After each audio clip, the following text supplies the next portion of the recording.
Qué grato es estar con ustedes, amables oyentes, y también quienes nos ven por la televisión. Seguir conversando acerca de este tema de ser administrador, ser el hombre que lleva la casa, el hombre de la casa, como dice el original.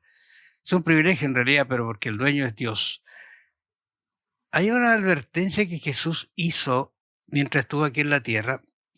Y fíjense que en el capítulo 25 del libro de Mateo, capítulo 40, me parece que está, y respondiendo el rey les dirá, de cierto os digo, cuando Jesús habla y repite la misma expresión de cierto, es porque está haciendo un énfasis.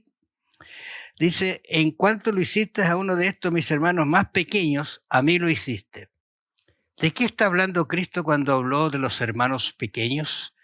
¿A qué se está refiriendo en ese sentido Jesús? Bueno, de eso vamos a conversar un poco en esta oportunidad. Bienvenido, Pastor Luis Jerez, pastor de nuestra iglesia. ¿Cómo ha estado? He estado bien, gracias a Dios, y contento también de estar aquí participando de este diálogo bíblico y poder ser una contribución para nuestros oyentes, auditores y televidentes también. Claro. Hay varias instancias en que la verdad la gente puede ir a las páginas y visitar, pero mayormente estos temas deberían ser reflexionados de forma personal, porque son muy íntimos. Es la decisión que uno debe tomar. Cuando Jesús habló de los pobres, ¿no es cierto?, a esos que están a la derecha, dijo, o sea, porque hace una clasificación Jesús en el juicio de las naciones, incluso a un lado y a otro, ¿no es cierto? Sí. Incluso cuando me parece tan interesante que cuando hay personas que dicen, Señor, ¿cuándo te vimos? Sediento, hambriento, en la cárcel, desnudo. Entonces, es que cuando lo hiciste a uno de mis hermanos, ahí está el texto, ¿verdad? Así es. Pero en otro lado se encuentra con que al otro le dice, oye, lo hicieron, pero no lo hicieron para mí ustedes. Hay una diferencia, ¿verdad?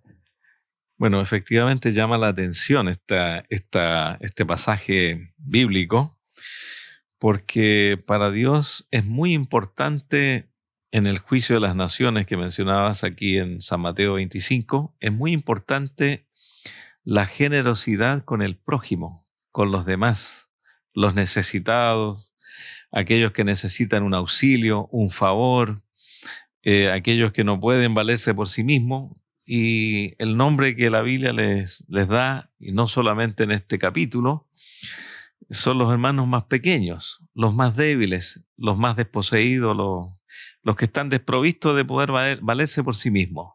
Incluso fíjate que la Biblia menciona el hecho de los huérfanos y las viudas, ¿eh? Hace énfasis sí, puntualmente a estas personas como quienes son los más desvalidos. Efectivamente, los tiempos han cambiado. Las viudas, los huérfanos de antes, realmente no tenían ninguna provisión, ninguna ayuda de parte de nadie. Claro. Entonces, la Biblia habla mucho de huérfanos y viudas. Incluso Dios se llama a sí mismo Padre de los huérfanos, porque Dios pone atención a las personas que tienen esa condición y ve la forma de buscar canales de ayuda a través de sus hijos, sus siervos. Hay un texto que me parece que los israelitas se saltaban o no querían entender cuando se hablaba del Mesías, del Jesús, del que iba a venir. Está en Isaías 61. Dice, el Espíritu de Jehová está sobre mí, porque me ha ungido Jehová, me ha enviado, dice, a predicar. Esa es la primera instancia. Eso lo hizo Jesús. Pero también dice, predicar buenas nuevas. Y aquí viene un detalle que me impresiona porque, y el resto no predicaba. Me parece que cuando uno estudia con detención la vida de Jesús, sí, los primeros tiempos de Jesús se dedicó a conversar con los dirigentes judíos. sí. Y después hizo su ministerio por toda la tierra. Pero vamos a lo que dice aquí, el corazón. A publicar Dice a los abatidos, a vender a los quebrantados de corazón, a publicar libertad a los cautivos, a los presos apertura a la cárcel, a proclamar el año de la buena voluntad de Jehová, el día de venganza de Dios nuestro, a consolar a todos los enlutados. ¿Qué te parece este texto? Es muy amplio, muy profundo. Jesucristo lo leyó, como la lección lo explica acá en San Lucas capítulo 4, verso 16 en adelante. El ministerio de Jesús estaba claramente mencionado en esos pasajes y había que entenderlo. Jesús vino a solucionar los problemas de la gente, los problemas de sus hijos, y no solamente a predicar. Jesucristo predicaba, pero Él sanaba, Él a veces multiplicaba los panes. La persona sana, yo me imagino que volver a su casa sano, llegaba con energía, con ganas de trabajar, de hacer cosas, mejoraba la vida de las personas. Las personas sanas se volvían productivas. Y esa era una obra que Jesús hacía. No les daba dinero, pero les daba la energía. Entonces, los enlutados, los huérfanos, a los endemoniados que estaban atrapados por Satanás, creo que Jesús hacía una obra completa y la sigue haciendo. Ahora, lo interesante es que Dios hizo provisión para eso, para que nosotros tengamos para ayudar. Fíjate que, porque de improviso uno puede decir, bueno, yo tengo y ayudo, pero en el marco de la Escritura, de la enseñanza de Jesús, hay una provisión para eso.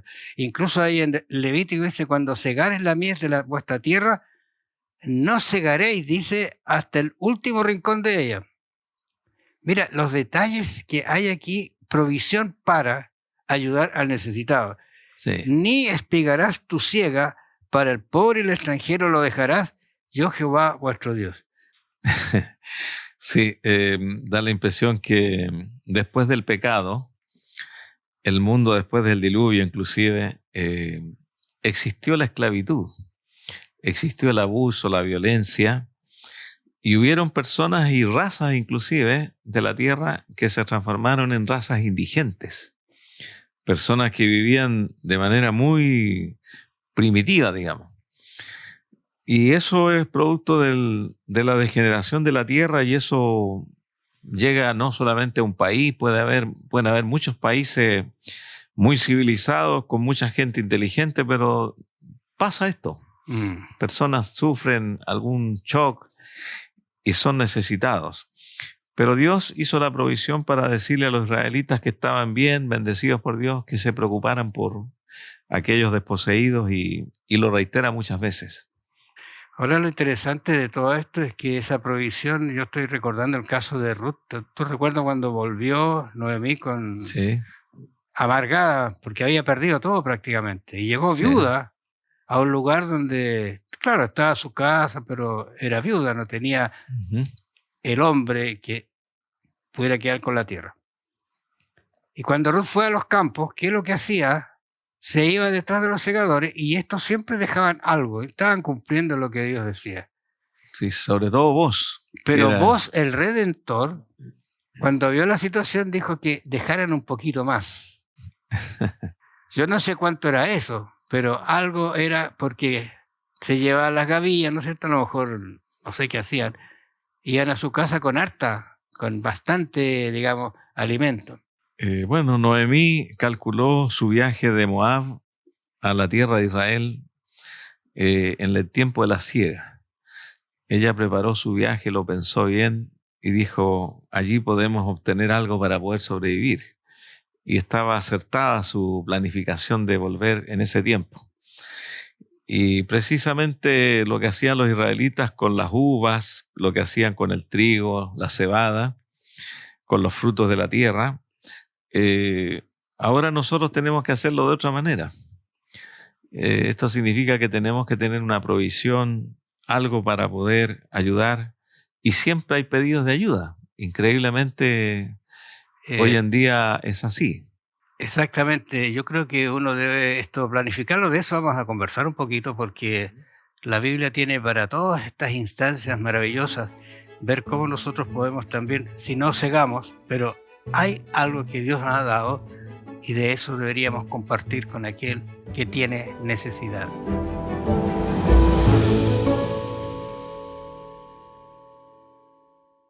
Seguimos conversando y reflexionando sobre estos temas tan delicados en realidad porque son muy oportunos para el tiempo que estamos viviendo. El mundo ha avanzado en lo tecnológico, en la ciencia, pero pareciera que en la medida que avanza en esto desciende.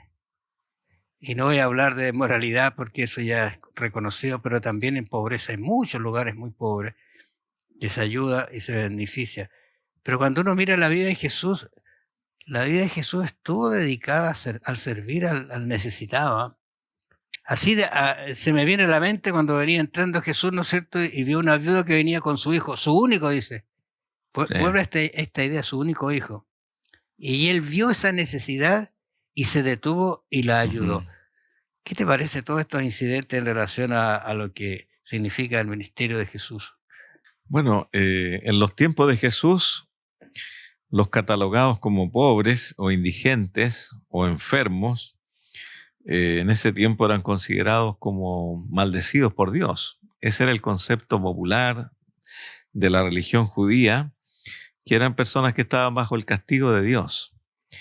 Pero Jesús cambió esa óptica porque Jesús le dedicó tiempo a estas personas. Los auditores y los que seguían a Jesús mayormente eran personas de esta categoría. Y Jesús no se dedicó mucho a predicarle a los entendidos. Como dice ahí, te alabo, Padre, porque escondiste estas cosas de los sabios y se las revelaste a los niños o a los pequeños. El ministerio de Cristo cambió totalmente el paradigma que tenían los judíos acerca de la pobreza y de la miseria y de los desconsolados. Incluso, ¿sabes? Me recuerda el ciego del capítulo 9 de Juan, ¿no es cierto? Cuando los discípulos tenían esa idea, o sea, el mundo la tenía, que si alguien tenía algún problema era porque estaba algo malo. ¿Quién pecó o lo otro? Ahora, si estaba pobre, algo está haciendo mal que está pobre, entonces... sus padres. O sus padres, qué sé yo, ¿no es cierto? Ahora, aquí en Lucas, cuando Jesús se le entrega los rollos en ese tiempo, ¿no es cierto? Sí. Y él lee el versículo. Este versículo me parece que los judíos no lo aceptaban como para el Mesías, porque para ellos el Mesías tendría que ser un rey con mucho poder, con gloria, majestad, que los liberaran, sí. un líder, ¿no es cierto? Y no eran solo los judíos, los apóstoles y discípulos, hasta Juan el Bautista tenía ese mismo concepto. ¿Será él o esperaremos a otro? Decía Juan el Bautista, porque también esperaba que él redimiera a Israel. Esperábamos que redimiera a Israel, pero Jesús no venía a eso. A un reino terrenal no venía a preparar súbditos para el reino de Dios. En Mateo 11:1 dice, y al oír, y aquí está el hecho dice que cuando Jesús terminó de dar la instrucción interesante que siempre estaba dando la instrucción a sus discípulos, ¿no es cierto? A sus 12 discípulos, se fue de allí a enseñar y predicar en las ciudades de ellos, de las personas, ¿no es cierto? Y aquí está lo que tú decías, pues. Y al oír Juan el Bautista esta situación, dice, aparece la pregunta, ¿eres tú el que había de venir o esperaremos a otro? Es como decir, todo lo que yo me sacrifiqué, todo lo que hice, me despojé de todo lo que tenía por avisarte y preparar el camino para ti. ¿Eres tú realmente? ¿Y cuál fue la respuesta de Jesús? ¿Mandó una cartita o le dijo, miren señores, yo soy? ¿Fue esa la respuesta de Jesús? No, le dijo, quédense ahí conmigo y vean lo que estoy haciendo, ¿no? Y eso lo comen. Interesante eso, ¿eh? Sí. Los ciegos ven, los cojos andan, los leprosos son limpiados y anuncio el reino de Dios, dice a los pobres. Ahí aparece la palabra pobre, ¿no? Es muy repetitiva esto, ¿eh? Y como el concepto de huérfano y de viuda, de necesitado, pues está latente. Él Pero, llama... ¿sabe? Sí, A veces uno entiende que la gente, casi toda en Israel, era pobre. Pero no sé, hay dos personajes que me parece que son ricos, y más de uno. Incluso la Biblia menciona de un joven que un joven dice que era rico, o sea, había tenido riqueza, ¿no es cierto? Y tenía tanta energía, incluso energía para correr e ir a Jesús, el joven rico, tú recuerdas. sí. ¿Qué pasa con él? Él tenía un deseo de heredar el reino de Dios. ¿Cuál fue su problema? Bueno, era un hombre que aparentemente tenía una moral muy alta. Jesús, cuando lo escuchó, encontró que él tenía condiciones para ser un discípulo, un apóstol, y Jesús se alegró, porque personas sanas de mente. Pero él tenía un ídolo escondido, como menciona la misma escritura allí. Él amaba sus riquezas, sus posesiones, y Jesús le tocó allí en la llaga al decirle: vende todo lo que tienes y dalo a los pobres, ven y sígueme, y tendrás un tesoro mayor. Entonces, este hombre no tenía mucha dadivosidad o generosidad con los más pobres o necesitados, porque nunca se había entrenado en eso. Da la impresión que él no era una persona que estuviese como Job, ayudando, o como otros allí siempre pendientes. Él disfrutaba su riqueza para él nomás. Eh, Estaba leyendo un comentario acerca de qué pasaría si uno de nosotros naciera en una, y de hecho se da esta situación, en un lugar muy acomodado de padres y madres que te legan o te dejan, ¿no es cierto?, la riqueza, la fortuna, y tú no tienes nada que hacer para poder sustentarte y vivir, lo tienes todo. Normalmente, y eso se expone así, normalmente terminan mal, desaparece. No está la felicidad en tenerlo todo, pareciera, hay algo que es diferente. Y en este caso, este joven rico habría sido un aburrido en el cielo, porque su interés no estaba en dar, como Dios dice, sino en que sus riquezas sean para él. Así es. Y trataba de cumplir con ¿qué? Con los mandamientos, pensando que así él se ganaba el cielo.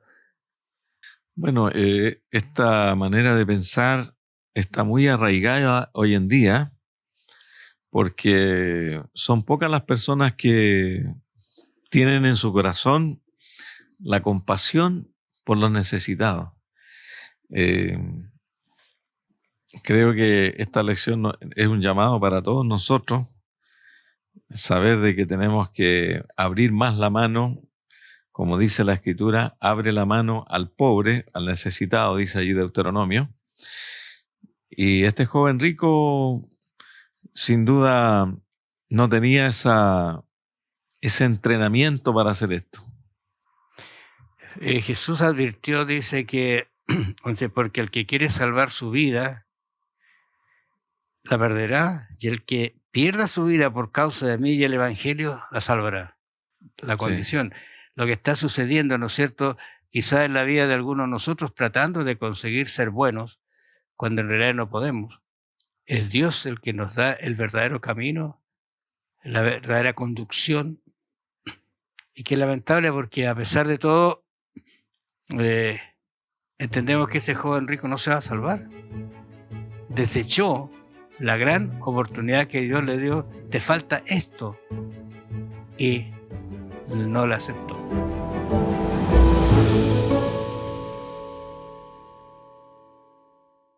Estaba pensando en dos personajes que están en nuestros estudios, nuestra guía de estudio, y que uno debería estudiar un poquito más al verlos a ellos. Uno de ellos es Zaqueo. Yo varias veces he pensado en este personaje, como decir, y lo voy a decir así, como que se pasó un poco, pareciera, no lo es todo así, porque de improviso él como que abrió su vida, hizo un cambio tan profundo. Y yo creo que hay personas que pueden hacer y otros les cuesta un poquito más ese caminar, hasta aprender a caminar. Como sí. Le pasa a los niños, que los niños de repente salen caminando y otros les cuesta, hasta que vuelven y comienzan a caminar. ¿Quién era Zaqueo, pastor? Bueno, como dice la Escritura, Zaqueo era un cobrador de impuestos, un hombre aborrecido por los judíos, un hombre catalogado como un pecador, que se vendía al Imperio Romano, que estrujaba las fuentes de ganancia de sus hermanos, y estos cobradores de impuestos que cobraban el tributo se enriquecían injustamente según el concepto de aquel tiempo. Pero Zaqueo era un hombre que, a pesar de estar haciendo todo eso, y que era pequeño incluso, dice la Biblia, había en su corazón una gran inquietud. Él tenía un dilema en su corazón, y a mí me gusta mucho esta expresión de que Jesús le dice a Zaqueo: baja de allí, es necesario que hoy coma en tu casa. Ahora, Entonces se sintió como, él se sentía indigno, y que Jesús lo haya considerado digno de almorzar en su casa con su gente, él lo encontró como un gran privilegio, que él era maltratado, mal mirado por los judíos, pero este predicador que tenía más éxito que los fariseos y saduceos, que venía siempre rodeado de mucha gente, que era Jesús, le dice: Zaqueo, baja porque voy a tu casa a comer, a almorzar, en fin, es necesario que pose en tu casa. Y eso me agrada mucho de Jesús, porque él valoraba a las personas por lo que llegarían a ser. Conocía el corazón y sabía que este hombre en el fondo tenía una inquietud y tenía que lograr una victoria. Y se puso en pie. Se puso en pie cuando estaban comiendo ahí. El Espíritu Santo lo tocó. Explotó, digamos, Sí. esa beta que él tenía, que la estaba guardando. Ahora, a mí me gusta mucho esta expresión, estas relaciones de Jesús con la gente, que siempre es muy personal. Uh-huh. Los nombres, ¿tú recuerdas cuando Jesús le dijo María, cuando había resucitado? Sí. Pablo, nombres, Moisés, así, les hablaba directamente a la persona. Sí. Y lógicamente yo estoy pensando que habrá visto o hecho Zaqueo de arriba, porque yo estoy imaginando que él no quería que supiera que estaba arriba para ver a Jesús, Sí. pero quedó al descubierto. Pero cuando queda al descubierto, y aquí hay una aplicación que uno puede dar, Jesús lo desciende, lo baja, porque quiere levantarlo, pero no a un árbol, sino a la vida eterna. Sí. Incluso hay una expresión que me gusta mucho, porque dice: hoy ha venido la salvación a tu casa. No es que entró Jesús la salvación, porque Jesús es la salvación. Sí, y el acto espontáneo de Zaqueo: la mitad de mis bienes doy a los pobres, y si en algo he defraudado a alguno, se lo devuelvo cuadruplicado. Esas decisiones espontáneas que muchos le tienen miedo, porque dicen: no me quiero comprometer. Algunos podrían haber dicho: bueno, Zaqueo, una hora después que se fue Jesús, dice: mire lo que dije. Es mucha plata. Es mucho. Pero el Señor actúa de esa manera.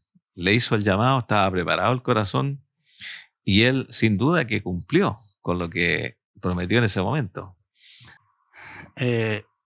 Yo creo que uno debería reflexionar y ser más abierto cuando se produce este tipo de cosas, porque no es ser emocional, porque también es un peligro emocional. Te hablan, te convencen y estás ahí, y lloras. Y el pueblo de Israel hizo lo mismo, y al otro día estaban haciendo un becerro de oro. Entonces, esas cosas hay que tener cuidado. Pero también uno mira un poquito, habíamos conversado acerca de Job, un personaje que está ahí en Job capítulo 1:8. Hay unos textos que es bueno consultarlos y verlos de tal manera que tienen un proceso los textos así.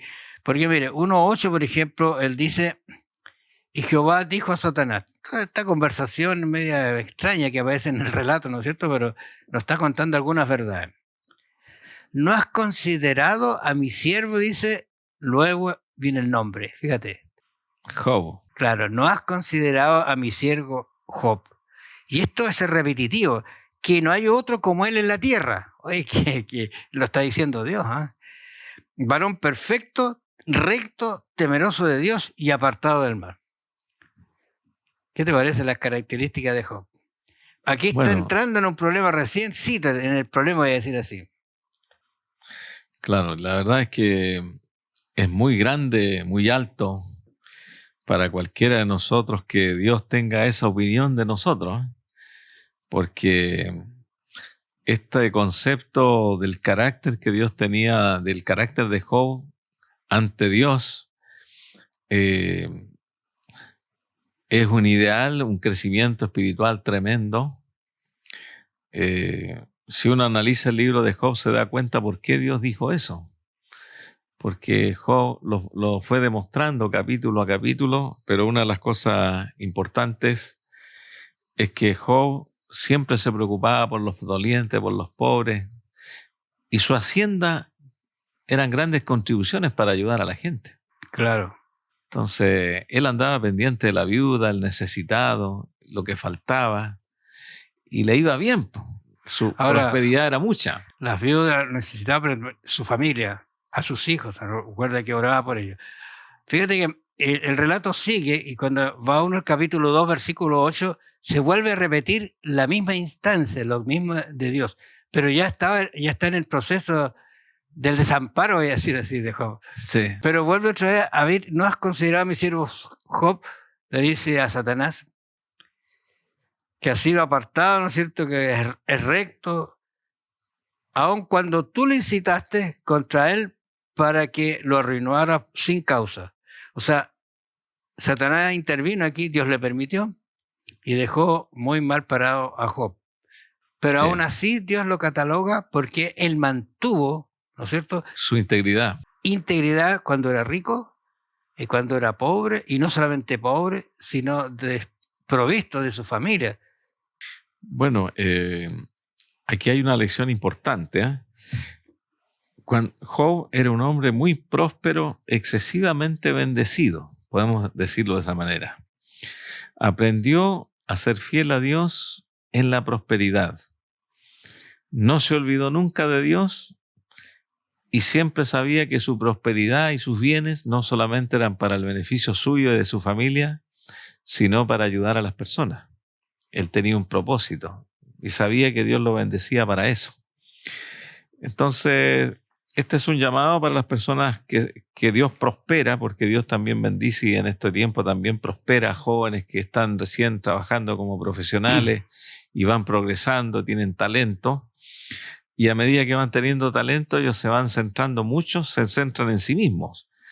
Pero deben saber de que Dios bendice no solo para nosotros, sino para Dios, para el prójimo. Y nunca perder de vista que la prosperidad es para compartirla, no es para beneficiarse solo uno. A mí me impresiona porque cuando actúa la mujer acá, actúa un poquito, voy a decir, con respeto, insensata, porque le va a decir en Job 2:9, entonces le dijo la mujer, ¿aún retienes tu integridad? ¿Aún sigues siendo el hombre bueno con todo lo que te está pasando? ¿Por qué no maldices a Dios y te mueres? Mire, yo he tenido con el tiempo un concepto distinto de esta esposa de Job. No me atrevo a juzgarla ni a condenarla, porque ni siquiera Dios la condenó en el libro. No aparece. Hay un silencio. Y veo yo lo siguiente, se le mueren 10 hijos, lo pierde todo, su esposo enfermo. La mujer piensa distinto al hombre, tiene un concepto distinto. No justifico las palabras que ella dijo, pero nos damos cuenta de que esto que la mujer dice aclara el problema que tenía Job, que era tremendo, que ella no lo pudo soportar. No sé si usted está pensando el actuar de la mujer frente a la situación que tuvo. Acuérdese de que tuvo que alimentarlo, quizás tuvo que lavarlo. Fue mucho el trabajo, ella quedó sola. Y también tenía el mismo pesar de la pérdida de los hijos. La mujer es más sensible en ese sentido. Hay una expresión que está en Deuteronomio 15, me parece que es 15:11, donde dice, porque no faltarán pobres en la tierra. ¿Está pensando en eso usted, que a lo mejor se limita a no ayudar porque hay que haber pobres? Quizás reflexione sobre eso. Piensa un poquito sobre la situación, porque Jesús no se limitó a eliminar los pobres, sino a sustentar al que Él podía. Y con la grandiosidad de un Dios como Él, lo hizo, sustentó. Recuérdese, 5.000 personas comieron de la mano de Dios el alimento que Él proveyó. ¿Qué podría usted ayudar? ¿Qué podría hacer? Quizás no 5.000, pero a su lado, un vecino, un amigo. Piénselo, medite, para que sea propio lo que estamos estudiando y lo llevemos a la práctica. Que el Señor los bendiga.